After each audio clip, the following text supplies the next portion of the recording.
ஸ்ரீமதே ராமானுஜாய நமஹ. பகவத்கீதையை தெரிந்து கொள்ளலாமா என்கிற சீரியலில் இது 11வது பதிவு. போன பதிவில் நாம் பார்த்தோம், அர்ஜுனனே, நீ இந்த தர்ம யுத்தத்தை செய்யாவிட்டால் ஸ்வதர்மம் கீர்த்திம் சகித்வா பாபம் அவாப்ஸ்யசி. நீ இந்த தர்ம யுத்தத்தில் உன்னை ஈடுபடுத்தி கொள்ளாவிட்டால் உன்னுடைய தர்மம், உன்னுடைய குலத்தையும், ஸ்வதர்மம் கீர்த்திம் ச உன்னுடைய புகழையும் இழந்து பாவம் அவாப்ஸ்யசி பாவத்தை அடைவாய் அப்படின்னு சொன்னார் கிருஷ்ணன். இப்போ நாம் அதே 2வது அத்தியாயத்தில் 34, 38 அப்படிங்கிறத பார்ப்போம். 34, 38 என்கிற 2 ஸ்லோகங்களையும், அதுக்கப்புறம் அதே 2வது அத்தியாயத்தில் 47, 48 என்ற ஸ்லோகங்களையும் பார்ப்போம். இந்த 34வது ஸ்லோகம், அகீர்த்தியம் சாபி பூதானி கதயிஷ்யன்சி தே அவ்யயம் சம்பாவிதஸ்ய சாகீர்த்திஹி மரணாத் அதிரிச்யதே. அகீர்த்தியம் சாபி பூதானி கதயிஷ்யந்தி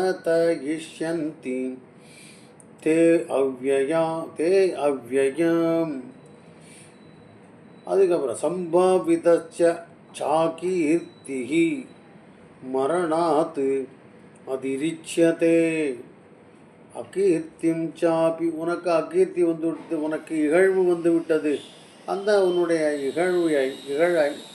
அந்த இகழ்ச்சியை பூதானி இந்த உலகத்தில் இருப்பவர்கள் கதயிஷ்யந்தி பேசிக்கொண்டிருப்பார்கள், அவ்யயாம் நெடுங்காலத்திற்கு. தேன்னு வார்த்தை இருக்கு 2வது லைனில், அந்த தே முன்னாடி சேர்க்கும். தே அகீர்த்தி, உன்னுடைய அகீர்த்தியை, உன்னுடைய இகழ்வை இந்த உலகத்தில் இருப்பவர்கள், பூதானி உலகத்தில் இருப்பவர்கள், கதயிஷ்யந்தி அவ்யயம் நெடுங்காலத்திற்கு பேசிக்கொண்டிருப்பார்கள். சம்பாவிதஸ்ய சாகீர்த்திஹி, சம்பாவிதஸ்ய அப்படின்னா சம்பவங்களை உண்டு பண்ணுகிறவர்கள் அப்படின்னு அர்த்தம். புகழ் உள்ளவர்கள், ரெஸ்பெக்டபிள் பீப்புள் அப்படின்னு அர்த்தம். சம்பாவிதஸ்ய ச ஆல்சோ அகீர்த்திஹி, அவர்களுடைய இகழ்வு, அவர்களுடைய தாழ்ச்சி எப்படி இருக்கும்? மரணாத் அதிரிச்யதே, மரணத்தை விட மோசமானது அப்படின்னு அர்த்தம். அதாவது புகழை உடையவர்கள் தங்கள் புகழை இழப்பது என்பது மரணத்தை விட கொடுமையானது அப்படின்னு அர்த்தம். அதுதான், வேறு ஒன்றும் இல்லை. திருப்பி ஸ்லோகம் படிக்கிறேன். அகீர்த்தியம் சாபி பூதானி கதயிஷ்யந்தி தே அவ்யயம். தேவ்யயம்னு இருக்குது, நம்ம பிரித்து படிக்கிறோம். அவ்யயம் நெடுங்காலத்திற்குங்கிறதுக்காக தேவ்யயம். சம்பாவிதஸ்ய சாகீர்த்தி மரணாத் அதிரிச்யதே. இது 34வது ஸ்லோகம். நாம் பார்க்க போகிறது இப்போது நம்ம என்ன சொன்னோம், 38வது ஸ்லோகத்தை பார்க்க போகிறோம். சுகதுக்கே சமே கிருத்வா லாபாலாபௌ ஜயாஜயௌ யுத்தாய யுஜ்ஜஸ்வ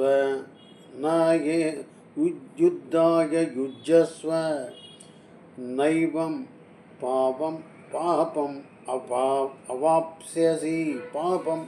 அவாப்ஸ்யசி. சுகதுக்கே சமே கிருத்வா லாபாலாபௌ ஜயாஜயௌ ததோ யுத்தாய யுஜஸ்வ நைவம் பாபம் அவாப்ஸ்யசி. அர்த்தம் புரிஞ்சிருக்கும். இப்போ சமய கிருத்வா சமமாக பாதிக்க வேண்டும். என்னத்தை எல்லாம் சமமாக பாதிக்கும்? சுகம் துக்கம், சுகே துக்கே சமே கிருத்வா. அப்புறம் எல்லாத்தையும் தான் லாபோ சமே கிருத்வா. லாபம் கெயின் அர்த்தம் புரியல. லாபம் நஷ்டம் இவற்றையெல்லாம் சமே கிருத்வா. ஜெயவ் வெற்றி தோல்வி இவற்றையும் ஒன்றாக பாவித்து அப்படின்னு அர்த்தம். இந்த சமய கிருத்வா எல்லாத்துக்கும் போட்டுக்கலாம். நம்ம நடுவில் மாத்திரம் ஒரு இடத்துல போட்டிருக்கு ஸ்லோகத்தில்.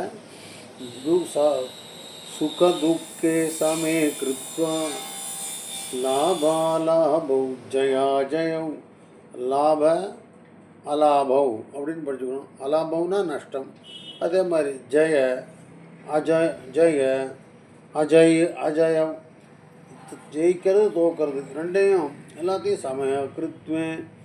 யுத்தாய யுஜஸ்வ யுத்தாய சண்டை போடணும், யுத்தம் செய்ய வேண்டும் என்பதற்காக யுஜஸ்வ சண்டை போடு. புரிஞ்சுதா? எந்த பலனையும் எதிர்பார்க்காமல் சண்டை போடுங்கிறத எப்படி சொல்வார்? எப்படி சொல்கிறார்?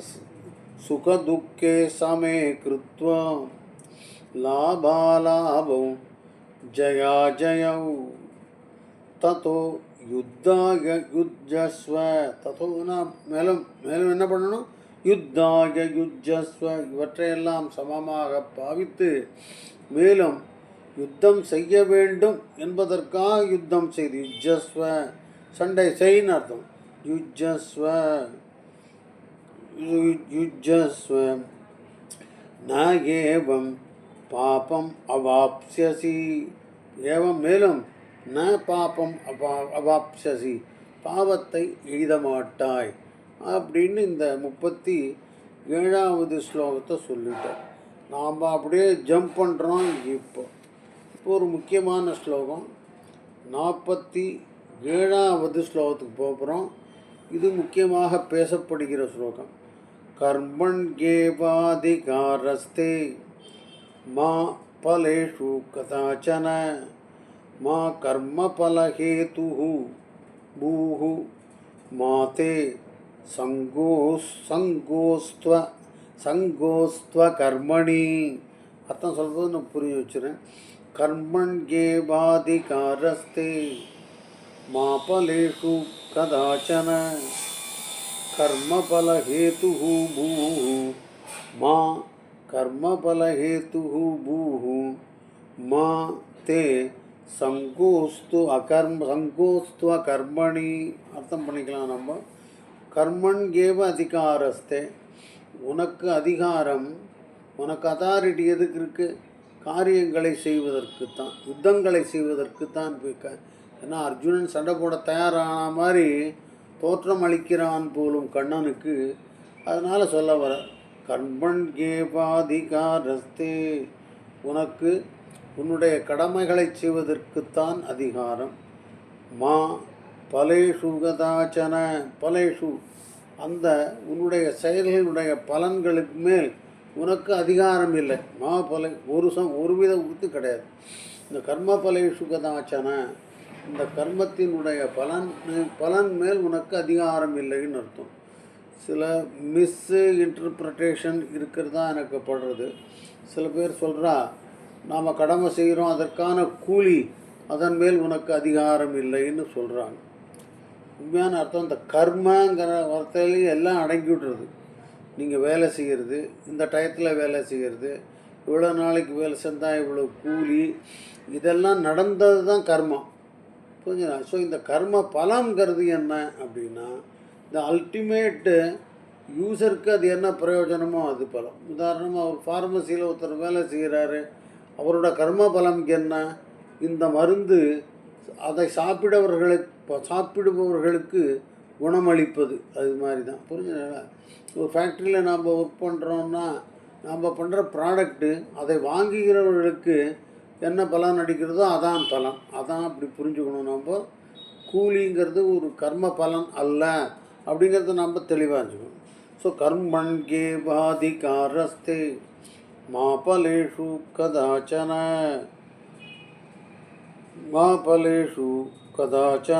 இங்கே 47 காபலேஷு கதாச்சன மா கர்மபல ஹேதுஹு கர்ம பல ஹேதுஹு இந்த கர்மத்தினுடைய பலன் உருவாவதற்காக நீ காரணமாக இராதே. இது ஒரு முக்கியமான அண்டர்ஸ்டாண்டிங் வேணும் நமக்கு. நாம் எப்படி கர்மபலம் உருவாவதுக்கான நாம் ஒரு காரியம் செஞ்சுட்டு நாம் அந்த காரியம் எங்கே போய் சேர்றதோ, யாருக்கு பலன் கிடைக்கிறதோ அங்கே போய் இந்த காரியம் நான் செஞ்சேனாக்கும் அப்படின்னு ஒன்று அவள் மனசை மாற்றிக்கலாம். நல்லா இருக்குது, பலன் கிடச்சிடுது, எங்களுக்கு சரியாக இருக்குது வேலை செய்கிறது அப்படின்னு சொல்லலாம். நீயே போய் உந்தக்கூடாது. உதாரணமாக நம்ம அப்ளிகேஷன் போடலாம், போட்டால் அந்த அப்ளிகேஷனில் நீ போட்டு இன்ஃபர்மேஷனை வச்சுட்டு அந்த லைசன்சிங் அத்தாரிட்டியோ என்னமோ உங்களுக்கு லைசன்ஸ் கொடுக்கலாம். அதை பண்ணாமல் அப்ளிகேஷனை போட்டுவிட்டு நாம் அங்கே போய் நிற்கிறது, நான் யார் தெரியுமான்னு. அதான் கர்மா பல ஹேத்து. நீ காரணம் ஆகக்கூடாது. புரிஞ்சு? லைசன்ஸு கிடைக்க வேண்டியது லைசன்ஸை நாம் பெறுவது தான் கர்ம பலம். அது நீ அப்ளிகேஷனில் இருக்கிற இன்ஃபர்மேஷன் மூலமாகத்தான் கிடைக்க வேண்டும். நீ அங்கே போய் நின்றுண்டு அதான் இப்போ நம்ம இப்போ லஞ்சம்லாம் எப்படி வருதுங்கிறதுக்கு இதுதான் காரணம். ஸோ கர்ம பல ஹேத்து பூஹு மா தே சங்கோஸ்து அகர்மணி அப்படின்னு சொல்லுது. மானா நோன்னு அர்த்தம், பண்ணாதேன்னு அர்த்தம். தே உனக்கு சங்கஹா அஸ்து அகர்மணின்னா இந்த மாதிரி எனக்கு கர்ம செய்கிறதுக்கு தான் எனக்கு அத்தாரிட்டி இருக்குது, கர்ம பலத்தின் மேலே எனக்கு அத்தாரிட்டி இல்லை அப்படின்னு சொல்கிறாள் நீங்கள். அதுக்கப்புறம் கர்ம பலம் உருவாகுவதற்காக நீ ஒரு காரணமாக இருக்காதே என்று சொல்லுகிறாய். ஆனால் நான் எதுக்கு காரியம் பண்ணணும், அதான் அகர்மணி. ஸோ அகர்மணி அப்படின்னா எந்த காரியமும் செய்யாத நிலைமைக்கு அந்த நிலைமையோடு உன்னை இணைத்து கொள்ளாதே. சங்கான்னா சேர்ந்துருது, ஒரு காரியம் செய்யாமல் இருக்காத அப்படிங்கிறது தான் இந்த ஸ்லோகத்தோட அர்த்தம். புரிய வச்சுட்டேன்னு நினைக்கிறேன். ஸ்லோகத்தை படிக்கிறேன். கர்மண்யேவாதிகாரஸ்தே தேன்னா உனக்கு மாபலேஷு கதாச்சன மா கர்ம பல ஹேத்து பூஹுன்னு ஆவது. நீ கர்மபலம் உருவாவதற்கு காரணமாக இருக்காதே. மா கர்ம பல ஹேத்து பூஹு மா தே சங்கோஸ்து சங்கஹா அஸ்து அகர்மணி. அப்படி தான் அர்த்தம் பண்ணிக்கணும். நாம் இந்த ஸ்லோகத்தை படிக்கும்போது மா தே சங்கோஸ்துவ கர்மணி அஸ்து கர்மணி சொல்லும்போது கர்மணி ஆகிடும்.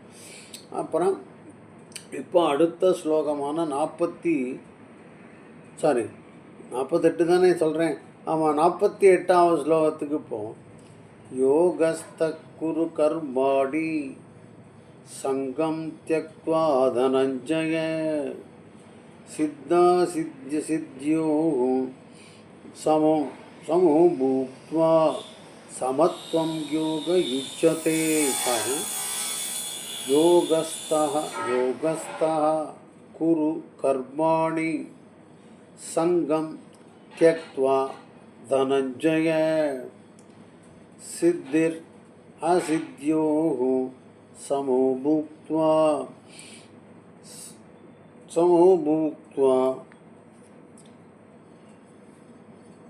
சமத்வம் யோக யுஜ்யதே.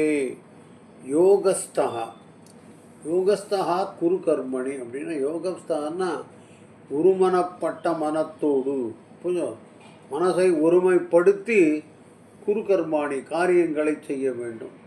நம்ம சமையல் செய்கிற போது அங்கங்கே கவனம் திரும்பினா என்ன ஆகுதுன்னு நமக்கு தெரியும். அதே மாதிரி தான் யோகஸ்த குரு கர்மம். எல்லா காரியத்தையும் செய்யும்பொழுது ஒருமித்த மனத்தோடு புரியுது, ஒரே நினைப்போடு காரியம். யோகஸ்த குரு கர்மாணி சங்கம் த்யக்த்வா தனஞ்சய அப்படின்னு அர்ஜுனனை கூப்பிடுறார் கிருஷ்ணன். சங்கம் த்யக்த்வா சங்கம்னா நான் இந்த காரியத்தை செஞ்சேன், இது என்னுடைய வேலை அப்படின்னு நினைப்பு இருக்கக்கூடாது. என்னால் முடிஞ்சது பாருங்க அப்படின்னு சொல்லக்கூடாது. அதான் சங்கம். அதோடு ஒரு அட்டாச்மெண்ட், வேலையோடு தன்னை இணைத்து கொள்ளுதல், ஒரு கர்மத்தோடு தன்னை இணைத்து கொள்ளுதல், அதை செய்யக்கூடாதுங்கிறது. யோகஸ்த, ஸ்தான யோகத்தில் இருப்பல்னு அர்த்தம். யோகம்னா அர்த்தம் ஒருமித்த மனத்தோடு இருந்து காரியங்களை செய்ய வேண்டும். அந்த காரியத்தோடு தன்னை சேர்த்து இணைத்து கொள்ளக்கூடாது, சம்பந்தப்படுத்தி கொள்ளக்கூடாது. சங்கம் துவஸ்துவா தனஞ்சய. அதுக்கப்புறம் சித்திஹி அசித்தியோகோ சமே பூத்வா.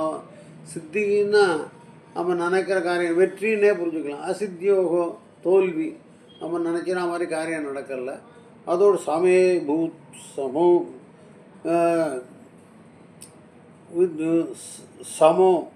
சமோ பூத்வா, ரெண்டையும் ஒன்றாக நினைக்க வேண்டும். Considering the victory and the loss equally. புரியுது? நம்ம நினச்ச பிரயோஜனம், நினச்ச கர்ம பலன், நம்ம இந்த மருந்து அவருக்கு சரியாக போய்டும்னு நினச்சிட்டு உண்டு பண்ணுறோம், அது அந்த சரியாக நம்ம நினைக்கிற அளவுக்கு சரியாகலைன்னா அதான் சித்தி அசித்தியோகும் சமோ பூத்வா சமத்துவம் யோக யுச்சதே. இதுதான் சமத்துவம்னா ஈக்வானிமிட்டின்னு சொல்லுவாள்.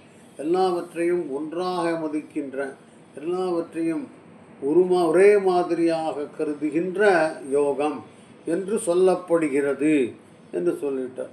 இந்த ஸ்லோகத்தில் இருந்து நம்ம என்ன புரிஞ்சுக்கிறோம்?